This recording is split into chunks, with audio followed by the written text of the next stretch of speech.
以前冇計錯咧，大概都係70幾間農窯，但係後來慢慢發展咗，人哋發展咗攞翻個地，慢慢就冇比較少咗咯。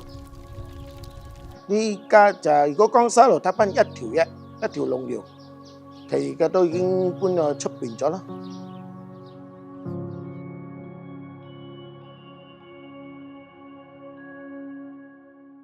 我名方俊福，我響怡保江西路呢度啊出世，呢度大概做花盆係已經有我第3代啊，祖宗我爺落嚟到我爸到我接手，大概如果計落嚟差唔多90年以上啦。中國傳落嚟就好似一條龍咁嘛，因為你睇好似佢係彎彎曲曲噶嘛。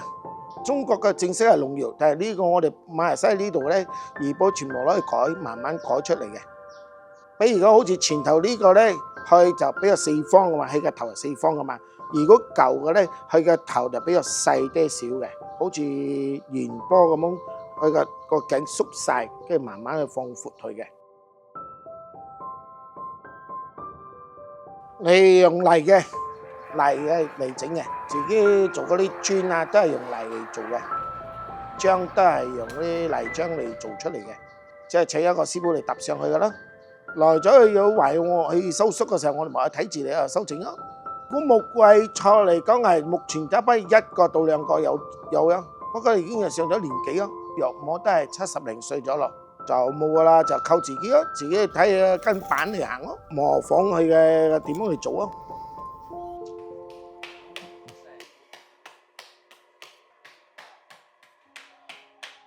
成個過程時間咧，如果係製作到好嚟講咧，大概都係2個禮拜嘅時間啦。第一步咧係我哋買嗰一車泥翻嚟，同埋嗰啲睇個泥質靚唔靚咯。比如講有啲係有肉，同有啲有愛需要溝啲有沙嗰啲咯。搞掂咗就侵落去，就俾佢逼泥機逼咗嗰啲泥熟咗，就攞去印嗰啲花盆出嚟咯。印完花盆咗，我哋咪俾佢細到半乾硬或者白咗，就上顏色咯。上咗顏色就去挑花啊嗰啲嘢咯，跟住俾佢曬乾咗，大概都係乾都係70%到80%咁樣咯。搞掂咗咯，有個老師傅慢慢就開始從嗰個農窯搭個花盆上嚟，搭到滿咗啦，跟住我哋就封個窯門咯。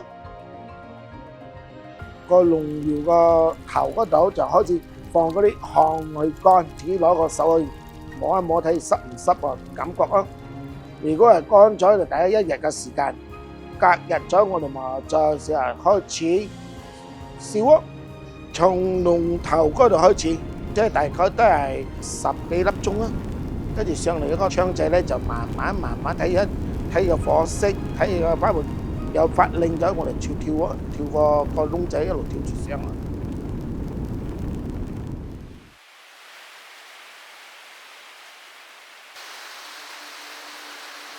挑戰性大咯，真係好大，泥質嘅嘢同工人嘅嘢，年輕嘅一代都冇咩愛入呢一行，好多都話辛苦唔頂得就唔愛做呢行咯。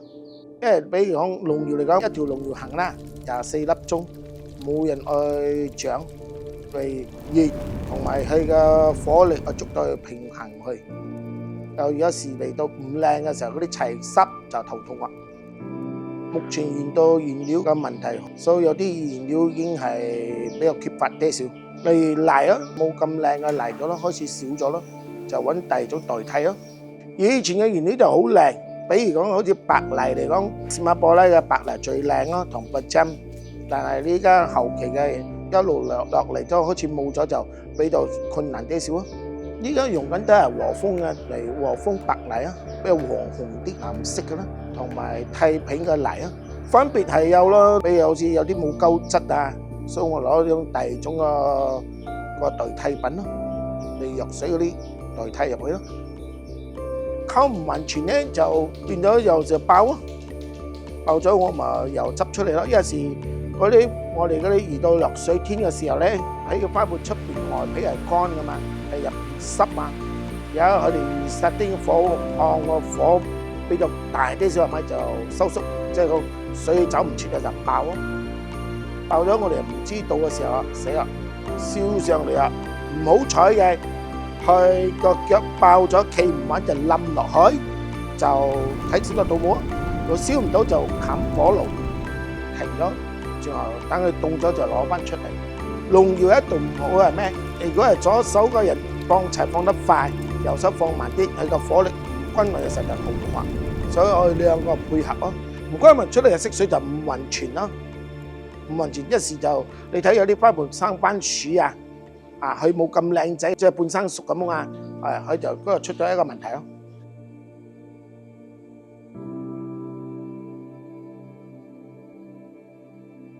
所以有時我啲朋友講，你哋攞嗰啲銀紙去賣嗰啲原料翻嚟，又想去變黃金，有時做靠個經驗嗰股冇注意到，我失敗咗咯，變咗灰咯。